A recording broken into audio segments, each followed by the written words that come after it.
Vamos a otro tema. Hay preocupación por el aumento de casos de influenza que se han detectado en las últimas semanas. Según el ISP, en la última semana epidemiológica se llegó a un pic de 1.441 casos, lo que representa un incremento del 72% de los contagios. Queremos abordar esta situación. Estamos para esto en contacto con la infectóloga pediátrica Loreto Tuele. Ella es investigadora del Hospital de Puerto Montt. Muchísimas gracias por estar con nosotros, doctora. Bienvenida. ¿Qué tal, doctora? Buen día. Hola, buenos días. Bueno, doctora, estamos impactados con las cifras, lo veíamos en la presentación, 1.141 casos en la última semana. La misma semana, pero del año pasado, tenía 676 casos, prácticamente el doble. ¿A qué nos estamos enfrentando? ¿A esta altura está desatada la influenza? ¿Se escapó de las manos? ¿Cómo definiría usted el escenario? Lamentablemente estamos ante un gran aumento de influenza, así como ustedes lo han visto, y esto se debe a muchos factores.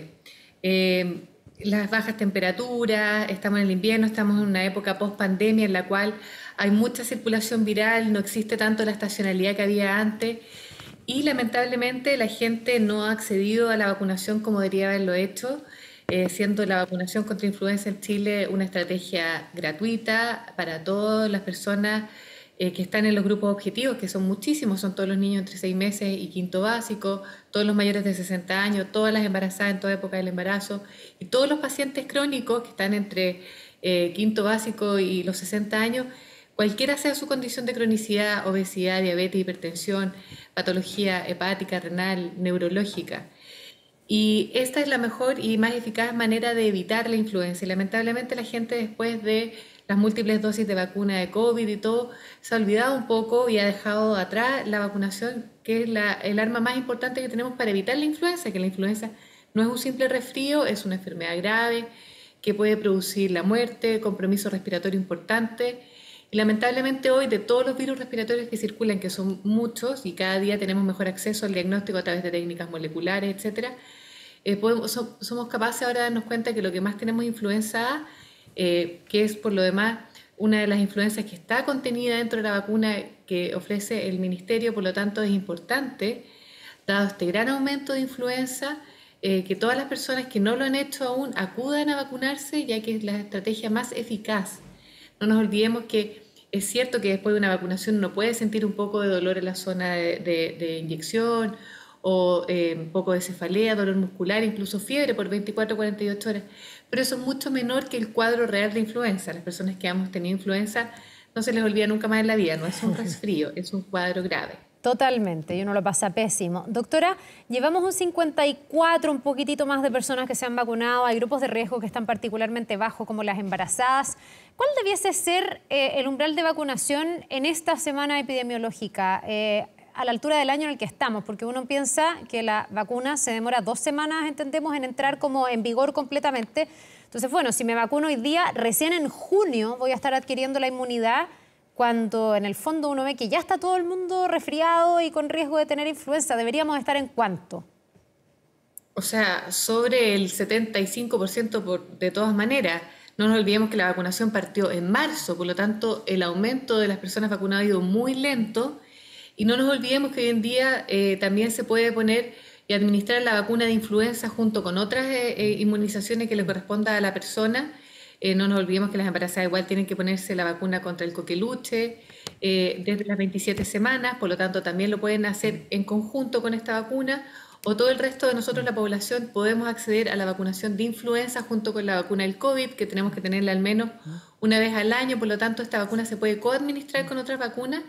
Y deberíamos aprovechar entonces este acto vaccinal para ir inmunizarnos contra la mayor cantidad de virus que podamos hacer, que hoy en día solamente es influenza y COVID, y solo para los menores de 6 meses, este anticuerpo monoclonal, esta nueva estrategia que ha tenido el Ministerio, que es el Nirsevimab, que es un anticuerpo monoclonal que evita la infección por VRS.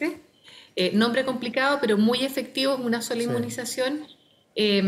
Por lo tanto, tenemos que acceder a la vacunación. Yo insisto, hemos dejado de lado la estrategia de la mascarilla, el lavado de mano correcto.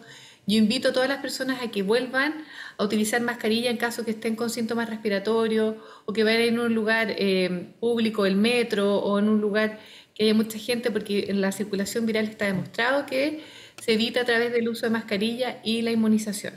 Doctora, ¿y el virus está circulando de la misma manera en todo el territorio nacional o hay zonas más propensas? Se lo pregunto, ustedes trabajan en el hospital de Puerto Montt, allí en esa zona donde la calefacción es a leña, ¿de alguna manera se pueden conectar algunas cosas para que el virus sea más estacional, para que se quede más tiempo en el ambiente?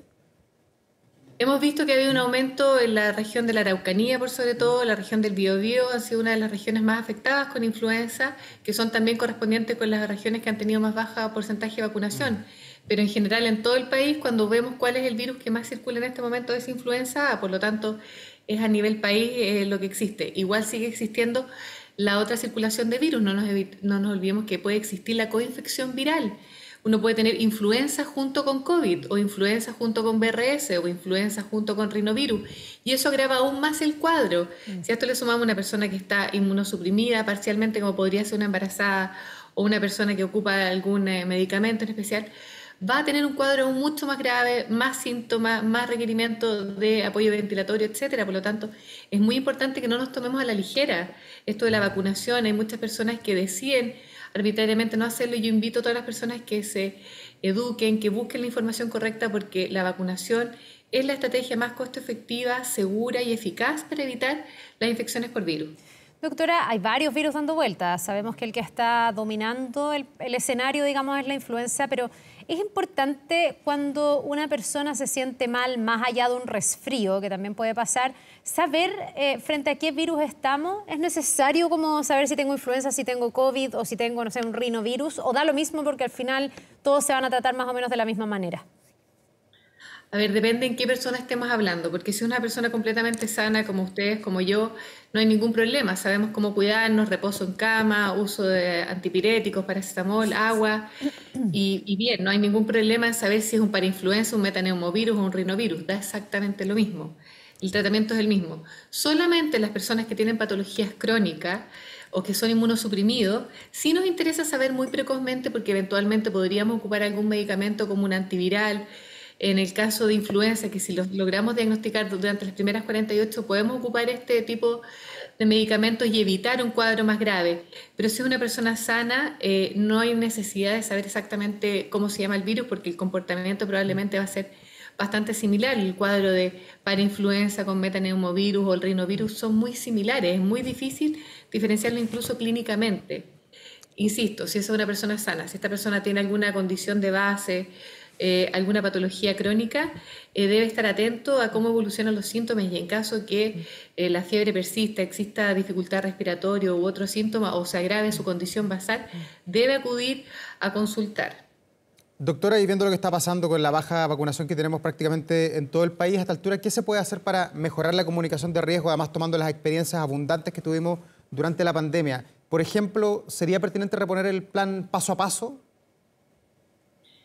Yo no creo que tanto como el paso a paso, pero sí seguir comunicando, mostrando personas influyentes de los beneficios de la vacunación. Yo creo que la falta de vacunación muchas veces va por el miedo, por el desconocimiento del beneficio, de la seguridad de las vacunas. Por lo tanto, mientras más personas estemos en esta conversación demostrando que las vacunas son eficaces, son seguras, que las reacciones adversas son mínimas y que es altamente eficaz evitando un cuadro grave, puede que no evite que le dé influenza, pero va a ser un cuadro mucho más leve, más corto, con menos síntomas, menos fiebre, dolor muscular, etcétera. Por lo tanto, yo creo que es muy necesario que todas las personas del ámbito médico, del gobierno, del ministerio, podamos hacer una campaña mucho más fuerte porque nunca es tarde. La circulación viral no se va a terminar en los próximos 2 meses, va a seguir probablemente varios meses más, por lo tanto, si no lo he hecho, no piense que ya es muy tarde, ya estamos en pleno invierno, nunca es tarde, hay que hacerlo, porque por lo demás la duración de la protección dura entre 4 a 6 meses, de ahí la importancia de hacerlo todos los años. También no sirve de nada que se haya vacunado el año anterior y dice, no, este año no me vacuno porque el año pasado me vacuné. Eso no es así, necesitamos vacunarnos todos los años contra influenza y contra COVID, por lo tanto nunca es tarde y los invitamos a acudir a vacunarse. No se olviden que no necesitan llevar una orden médica. Con puro declarar que tiene alguna condición de cronicidad o está en los grupos objetivos que ya los mencionamos, puede acceder de manera gratuita a la vacuna. O para todas las personas que no están dentro de estos grupos objetivos y que igual desean protegerse, la vacuna es una vacuna que no es costosa, cuesta alrededor de 12.000, 15.000 pesos y puede acceder a los vacunatorios privados también para protegerse. Doctora, justamente yo le quería preguntar qué viene, porque estamos recién en otoño, nos queda todavía el invierno. ¿Cuál es como la época más compleja? Hoy día estamos muy atentos a la influenza, no sé si se sabe cuándo debería ser el pic de la influenza, pero además hay otros virus que después le pueden empezar a competir, ¿o no? Y pueden empezar a circular más. Claro que sí, y no te quepa duda que va a haber un pic que le va a seguir después de BRS como es todos los años o de COVID como fue anteriormente. Esta estacionalidad que teníamos antes muy marcada, que sabíamos que partía BRS, seguía influenza A y después influenza B, ha cambiado un poco después de la pandemia, dado que disminuyó la cantidad de anticuerpos circulantes, la gente se ha vacunado menos, por lo tanto los tiempos, los pics, pueden ser aún mucho más largos. De hecho, este verano fue particularmente diferente. Tuvimos muchísimo más virus respiratorios circulantes, 3 veces más de lo que teníamos los veranos previos. Por lo tanto, si en el verano fue así, imagínense cómo puede ser este invierno. Es decir, este invierno todavía post pandemia va a ser muy duro, al igual que el anterior. De ahí es la razón que se haya decidido ocupar este anticuerpo monoclonal contra el BRS en los menores de 6 meses.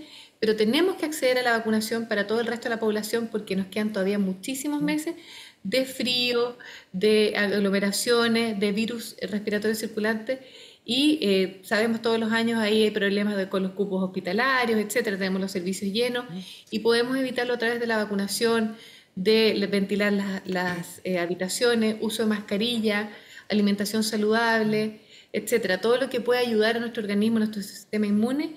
Hay que acceder a ello, pero por sobre todo la vacunación. Así que la invitación sigue estando en pie y nunca es tarde para vacunarse. La campaña sigue. Siempre el gobierno da alineamientos que parten en marzo, esperando llegar a mayo, pero la vacunación se termina cuando se terminan las vacunas, es decir, cuando hemos logrado el objetivo.